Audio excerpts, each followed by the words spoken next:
think most of the people are on. So welcome again to Ready for Exponential Thinking and 10x growth, 10 times the growth of a normal company. We're going to teach you about what makes those companies who are able to do it, what are the principles behind it, and how you can apply it to your company. More contact information will be at the end of this presentation, so feel free to either write your messages as we present them, they come to you, and we'll try to answer them at the end, or you can email them to me, the presenter. So I've got a list of companies on slide one for you to look at. I think many of you are familiar with them. Uber, obviously at $50 billion market cap right now. People have heard about it. Xiaomi, which is the discount Apple company in China. Quirky, which is a product development company. GitHub, which is a social coding company. These are familiar companies, often referred to as exponential growth companies. Why? Because they leverage information to drive down the marginal cost of growth to almost zero. What does that mean? If you're not sure, think of Airbnb and Uber. Once you've built the platform on which people who want to buy a product can get it from the seller, then adding more buyers and more sellers is virtually free, and therefore allows you to keep growing and scaling it up. And that's the key to what these companies have done. They've taken a look internally at their own structures inside, and externally to be able to figure out how to do that. And so we're going to talk about what is the secret sauce behind these exponential companies, or EXOs, and how you can apply it to your own company. So let's first define things. As many of you by now know, I'm a teacher. I teach here at the CUNY in New York City and at USST in China and Shanghai. And so I always like to define terms so we're always on the same page. So essentially, EXOs leverage accelerating technologies, which is all the new digital stuff we're hearing about, and non-owned assets. So remember, Uber doesn't own the cars, and Airbnb doesn't own the flats or apartments or houses that are being rented. And when they use these technologies together, they have a disproportionately large estimated value by Peter Thiel of 10x impact or output. It's an excellent book on this topic for those of you who want more information, called Exponential Organizations by Ismail. Highly recommend you read it. Peter Thiel is a venture capitalist in California, and he is the chairman of SpaceX, which is such an organization, and Singularity University, which brings many of some of the top people who think this way there. Elon Musk, as you know, is the CEO of SpaceX. He's with Tesla. He's with the new, I think it's Connectivity Loop, which is a maglev type train they're thinking of building. Again, all using these kinds of principles that we're going to go through. So that's what we're talking about, these kinds of organizations. Now, why is this so important? Because the principles behind them can be used by anybody. And I'm going to give you some examples here just to give you a feeling for it so you'll have an understanding of why I say that. So let's take a simple company like The Guardian. Guardian is a newspaper, for those of you who know. It's a financial newspaper and a regular newspaper in England. So you can't think of anything more pressured than traditional news outfits. In a world that's all digital. I mean, think about if you are a newspaper reader, and in New York we have things like the New York Times and the Wall Street Journal, which we watch get smaller and smaller and smaller every year because of digital media, and yet the Guardian has figured out a way to use it to be able to stay vibrant. An example being when they looking for investigative reporters, instead of using online staff, what they do instead is they outsource it and turn to their readers and engage them. So, for example, when WikiLeaks came out, that was hundreds of pages of information. They put the stuff up on their website and allowed people to read it and write blogs about it. And in their blogs, they were able to take the information and turn it into news articles that were used by The Guardian. Again, cost was basically just taking the information and downloading it to their website and offering it. Corky is an example of a company that's in product development. What it does is it makes inventions accessible. How does it do it? It crowdsources product development by turning to people so that they can use it, which increases the diversity of ideas and perspectives, and by getting people to vote on the products that are being offered and move them through production relatively quickly. And it has, in fact, been able to take certain companies which produce a very easy to produce patented technology and be able to produce it in a way that it could be used quickly. For example, an example that would be it produced a product that took 29 days. 29 days, that's right, to get on the shelves of a Walmart. Allstate is an example of a company that's again old fashioned in the sense that it's an insurance company. It's got its actuaries who are its data scientists who figure out what is risk, and they've been doing it. In fact, they have a staff of about 40, and they're excellent. But it turned to Kaggle, a company that specializes in doing contests, in 2011 to be able to see whether or not other people might come up with an algorithm that could produce a slightly better rate for people by assessing risk in a different way. What's fascinating is 185,000 scientists got involved with this contest for $10,000. So it's not a big prize. In 3 days, 10 teams actually beat the existing algorithm used by Allstate. At the end of 60 days, when the contest ended, what's fascinating to find out is that many, many other people submitted results, and the winning algorithm, ready for this, improved the capabilities of keeping risk to a minimum for better rates by 271%, which saved Allstate tens of millions of dollars. Talk about ROI. Many of you may be familiar with Netflix and the Netflix Prize, which is one of the first such contests. They put out a contest asking scientists whether or not they could come up with, or any people, I should say, whether or not they could come up with an algorithm that would improve the accuracy of predictions based on how people are choosing their current movies. There were a lot of teams internationally. The time was coming to an end. Some of the teams finally, at the very little, in the last 2 weeks, 3 weeks, got together and mobilized as a larger team. And in fact, two of them accomplished the goal of beating it by over 10%. The winning one was by 10.06, and literally seconds, minutes later, did the second team come in also, just behind it though, but also over 10%, and they won $1 million. What's important to understand is that what generally happens with these contests is people in the industry tend to know the industry well, and they tend to be the first ones to participate. And then what happens over time, whether it's Netflix or Allstate, the same pattern seems to emerge over time. Outsiders who've never looked at the problem before start thinking about it and coming up with their answers, and they submit them. And what they discover, shockers, is better algorithms than the people inside. So truly going outside, not just the company, but the field is making a difference in producing great results. GE has recognized the capability of doing this, and so what it's done is it's actually given seed money, $30 million to Corky, and said, if we give you access to a lot of our patents, can you take that and use that to produce products? And what they've done is they've succeeded in doing that. For example, they've created Wink, which is an instantly connected smart home system, kind of like Nest, but they built their own, built on something else. P&G is another example, and I'm just picking a few that I put up here so you could get a feeling for it. P&G used to have people go into all of the Walmart where it has prominence to be able to see what's on the shelves. Very expensive.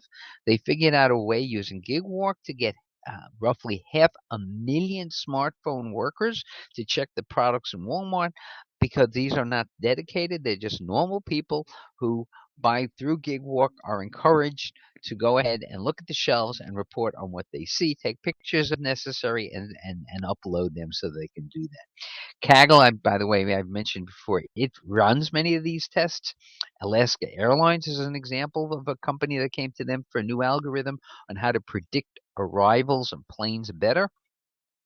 What they discovered is that if they could do that well, they would be able to save time and money. And in fact, they reduced the minutes per flight by enough to save $1.2 million in crew costs and $5 million in annual fuel savings.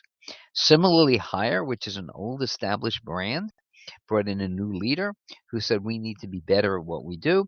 Famously took sledgehammers to destroy a few dozen subpar refrigerators, flattened the organization, reorganized its 80,000 employees into 2,000 independent self-management units with their own P&L, and then gave an incentive to anybody, whether it's an employee, a supplier, or customer, the opportunity to suggest new products and services it could do, to compete in contests. And one of the results of that is that today, Hire has been a most valued leading Chinese brand for 13 years in a row. Even Coca-Cola has used it.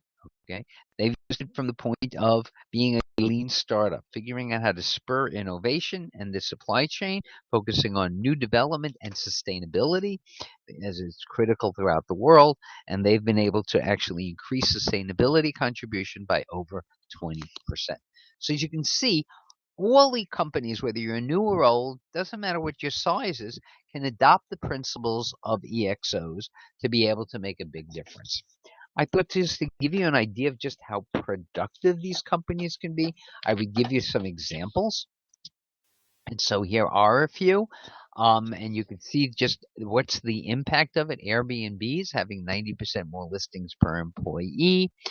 GitHub, which is a social coding system where basically people add their code and make it available for other people to use it. They're finding out that they're able to get over 100 times more repositories per employee. Local Motors is a new type of car company that's producing cars in a different way, and they're a lot cheaper and faster in producing cars by doing them locally in terms of what they're trying to produce. Again, 3D printing makes a lot of this available. We've mentioned Quirky. Google Ventures is using these technologies to pick the right kinds of companies to invest into. Valve is a company that's in gaming. Tesla is a company, as we all know, that's in automotive electronic. It's 30 times greater market cap per employee than the average car company has. Tangerine, for those of you who didn't know, I didn't either at the beginning, but I immediately put it together, is the old ING Direct Canada. Obviously, the color of the logo is what gives it away. And by, again, using these principles, they get more customers per employee and greater number of deposits per customer. So this is an era that we're now in of exponential growth that any company can adapt by simply understanding its process, its logistics, its supply chain, where it's making the contribution, and where things can come out. Think of crowdfunding right now as a way to raise money. I spoke to someone who was telling me about raising $96 million just recently on this, at a lot lower rate than it would have been in the old days of having to try to raise money through investment banks. And so there's so many different opportunities to work on this and be successful. What is the impact? Well, here's an example of 2011 to last year, 2014. Valuations of some of the companies we've looked at. For those of you who are familiar, you know Uber is way past that, no longer at 17 billion. It's close to 50 billion right now. Airbnb is past 24 billion. So companies continue to grow. A great story, if you want to understand the value of exponential growth, is the story behind Waze. It was a company that I had in that very first slide. So Nokia, many years ago, as being the leading smartphone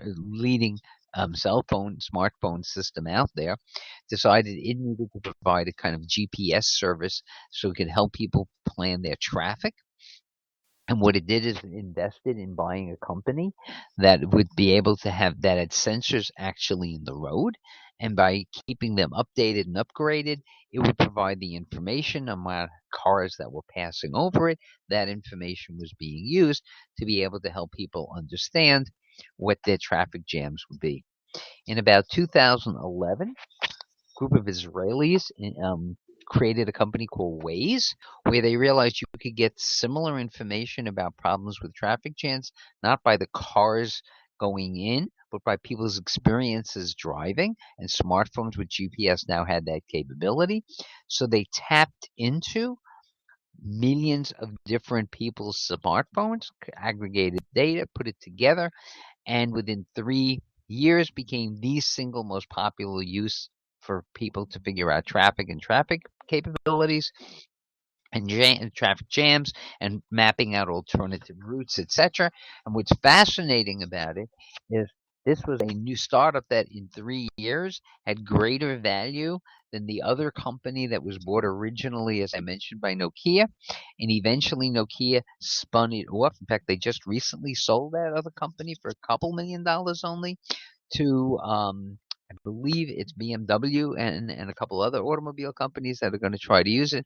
Whereas everybody else, if you're using Google or any Android system, you're using Wade, and it's cheaper because again, it's tying into the millions of people who already have a smartphone and don't have to really do anything. So this is a capability of growing companies by being smart.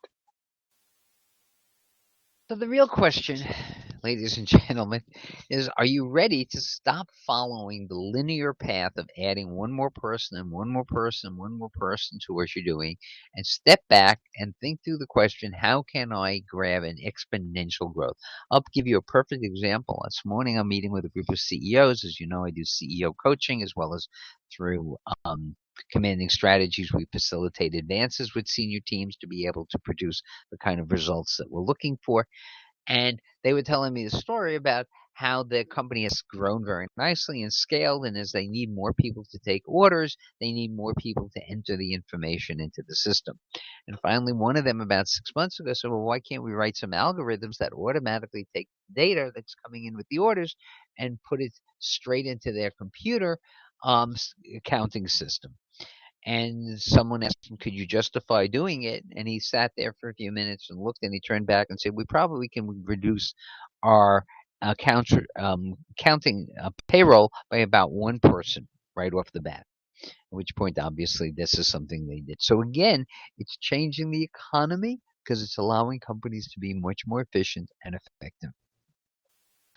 So let's go through the principles. There's going to be two sets of principles that I want to walk you on because these are the things that any company that wants to follow needs to be really paying attention to. So the first is what Ishmael is calling the massive transformative purpose, or an MTP. If you're into Simon Sinek, you understand he deals with the same thing. It's all about purpose. It's the ultimate why. It's an aspirational why. What are we doing this for? So what's the biggest problem I'd like to solve? And what that means is instead of dealing with the features of an organization and trying to solve it from the inside, it's going outside and asking the impact. So it's not how do we get hotel rooms and more efficiently make them available to people so we can keep our costs lower. It's a question of how do we provide inexpensively quality rooms that are going to be monitored in an appropriate way so people can use them as places to stay when it's appropriate to do it. Airbnb, obviously, in the example I've just given. So the concept is what's the biggest problem I'd like to solve? And it's really amazing when you think about $24 billion market cap right now for Airbnb is bigger than the biggest hotel chains who own all the rooms, and they own no rooms. So it's again asking the problem differently. How do we provide the greatest number of room options for people without having necessarily to own any rooms? It's also more than a mission statement. The mission statement is what we do every morning for our customers. So if you're Starbucks and you get up early at 4 o'clock in the morning to be there at 6 o'clock, and to be able to make the coffee and be a barista and service people with a smile and encourage them to have a day. That's what you do every day. We set people up with a great cup of coffee to make them feel good about the day and have the energy and the pizzazz and the desire to have a really great day. That's a mission statement. But here, it's more about, it's not the mission of the employee, it's the mission of the customers. So the customers are, how do I access what I'm looking for without having to spend unnecessary money? Airbnb. Or how do I get convenient transportation without having to stand outside in the soaking rain and wait for taxis that are probably at capacity because it's a regulated, limited industry. Again, Uber allows you to call them, Lyft, all of these companies that do that. The second key part, besides the aspirational why, is to understand who are the relevant communities. What's their passion and energy, and how do we tap into it? And then hire people to do that. Zappos is a good example of this because many of us know the story of Zappos. What Zappos does is it basically focuses on letting you buy online, letting you ship free back, but relying mostly on having people who are highly customer focused in terms of providing quality service to customers, and that's what they want. So they want passionate customer service people. It's a critical part. How do we know that? If you know the story, well, what most people at what Zappos does for most people who want to go into customer service is it puts them through a training program and then it offers them money. Started at 1,000, I think it's $4,000 now, and says at the end of the 2 week period, if you'd like $4,000 and leave right now, that's fine. You can have it, but people say no and they turn down the money, then you know they're there for the passion of the company. And that's one of the reasons their customer service is so excellent. They're hiring people for community driven teams. The third key principle is that your thought process is focused on the big picture. It's not about how do I incrementally go a little bit better. It's how do I offer 10x improvement. It's really trying to make a significant impact. So, for example, whereas somebody might take a university and say we want to offer additional courses, and how do we find a way to get our rooms a little bit better use, so maybe we can add 10% more classes without really adding a whole lot of real estate. It's more of asking the question, how do we have millions of people get the best quality education regardless of where they are, because it's all going to be available online in certain programs like MOOCs. Again, changing the X. The key here is to radically leverage information. And the example again of a MOOC or Coursera or any of these programs is allowing people who are top-notch teachers to use the digital tools and record it so people can use it. So what you're doing in each case is you're solving a useful problem that you know people could come back over and over and over again for. So some people use Uber every day. Some use it selectively. The point is you're using it when you think it's appropriate for you, and that's what makes it so critical. The second set of EXO principles are really getting inside the company. And what I'm going to call this now is kind of lifting the hood of a car and taking a look at it. The first one is determine what your business model is. You need to know what your business model is going to be. Are customers transactional or are they relationship? Are they on subscriptions? Are they not going to be on subscriptions? How are you making money? How are you making sure that you're keeping profitable customers as opposed to customers that may not be profitable? Once you've figured out your business model, then you want to adopt the right organizational structure to execute. For those of you who attended one of our programs earlier this period, we talked about different organizational structures that we work with.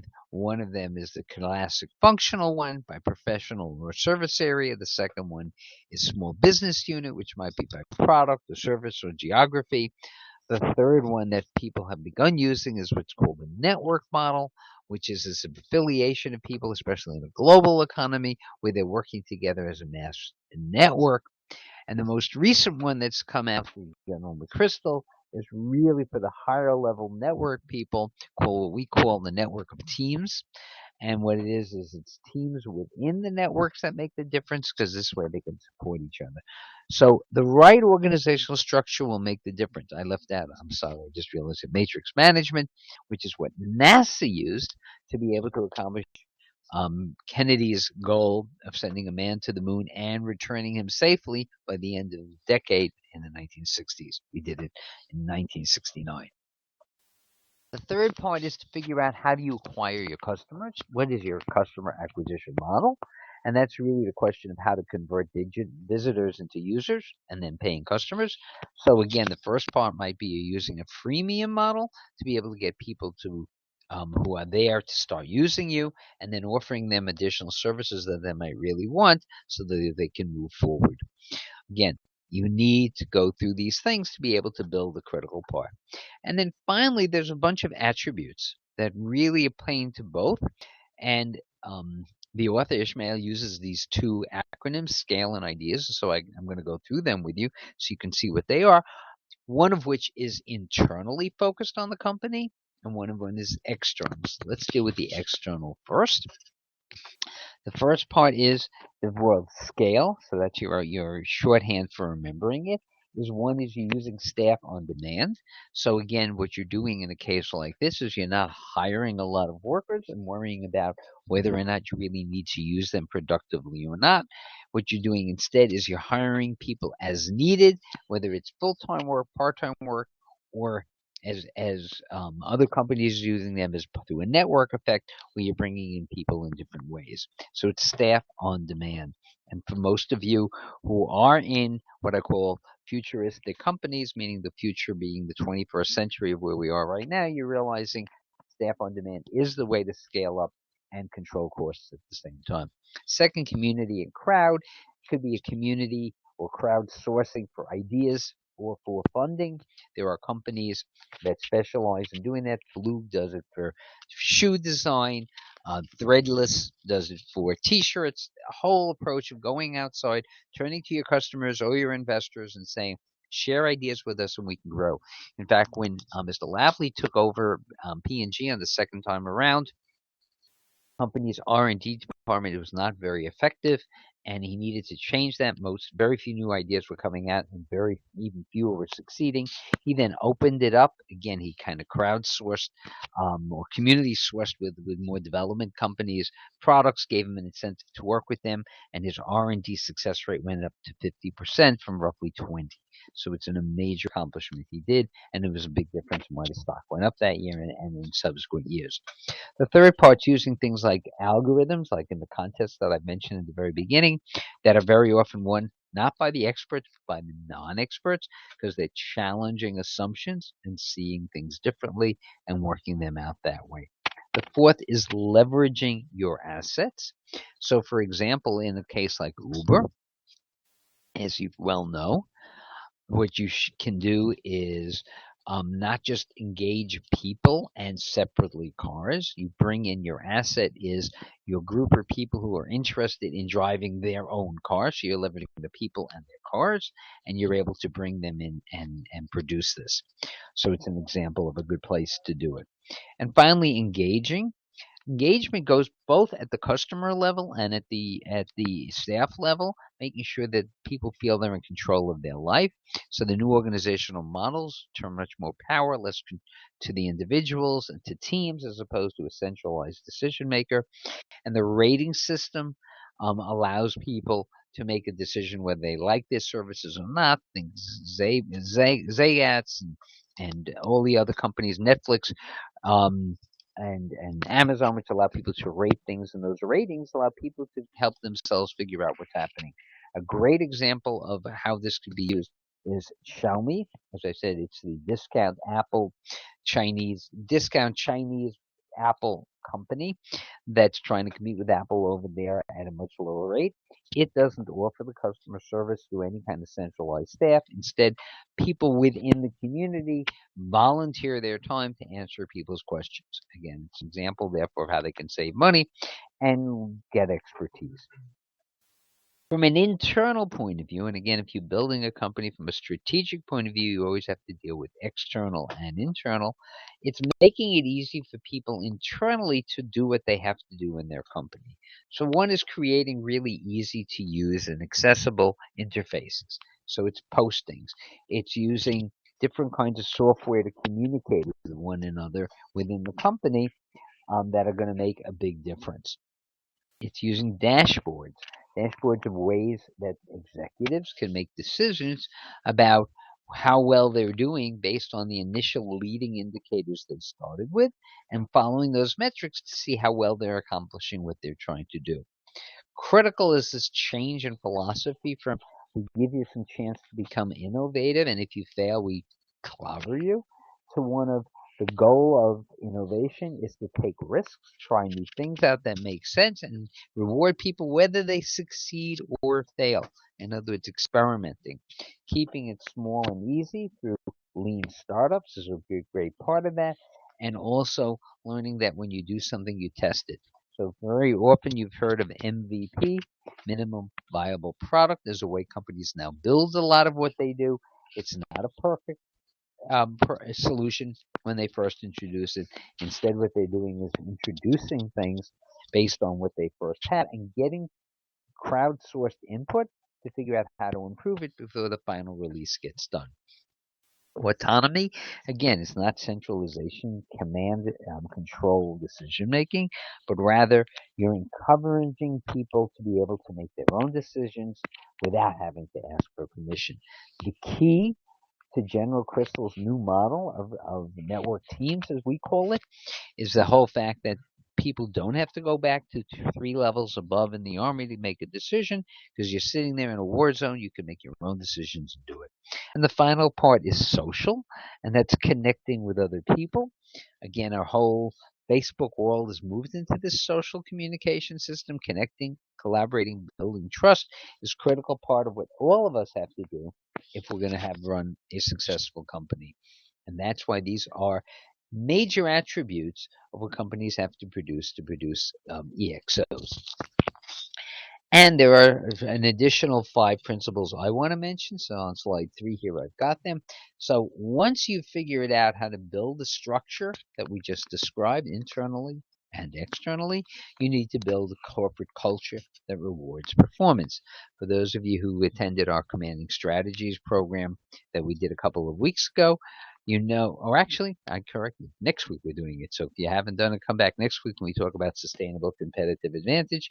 What you know is that Peter Drucker makes a comment that culture eats strategy for breakfast. Concept being no matter how important, no matter how good your strategy is, if you don't have a corporate culture rather, that's going to reinforce the kind of values and behaviors you're looking for, it won't happen and it won't matter. It's one of the reasons we do work with Evaluate to Win, eval to win with the number 2.com is the website on it. It's a system for driving communication between employees and supervisors to make sure that you're always aligning culture, strategy, and leadership. You're facilitating interaction as much as you can by keeping in mind what are the key values of customers. And it's important to remember that Kahneman and Tversky won the Nobel Prize for Behavioral Economics in 1996 when they proved that what most people do when they want to do something and they need an incentive to do it, they're going to seek out pain reduction as opposed to gain attainment. We fear the loss more than want the gain. The third part I mentioned before is releasing an MVP or a minimum viable product and then getting to people to see what it is. Increasingly, as I work with people who are trying to develop, for example, a campaign for advertising, they'll create 2, 3 different versions, A, B, C, and they'll compare the two. But it's more than that. It's for many of them, if it works, then they've got the MVP, the minimum viable product, and make it the full-time product. If not, not. It's important. There's actually a website you can turn to where you can kind of pilot different MVPs and see what happens. The next part is constantly to challenge your assumptions. Even though we had many breakthroughs over here, the reality of the situation is that assumptions change all the time because people change, situations change, etc. And what we need to do is really ask the right questions. One is, who is your customer? Be very clear. We're doing some new work with a brand new client. We'll be talking about more next year, called Age Brilliantly. And what they're doing is focusing on groups of people who are nearing retirement to over 100 and recognizing you can psychosocial development. There are different ages and they can work that way. We're also looking at how to figure out what their major problems are. And that's the thing you need to do. Customers' needs will change over time. And so if you think about it, Uber started off with one key service, and then it expanded to a number of different versions. And it had needed to do that because people wanted to save money. They were willing to give up some time. So they're willing to carpool, things like that. The goal is always to turn your customers into raving fans. That means you constantly got to ask what's important to them. Their preferences may change, especially as we get through the holidays. Time may be more important than dollars.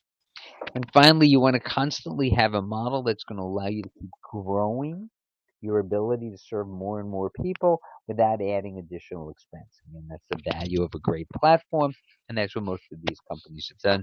They're building platforms.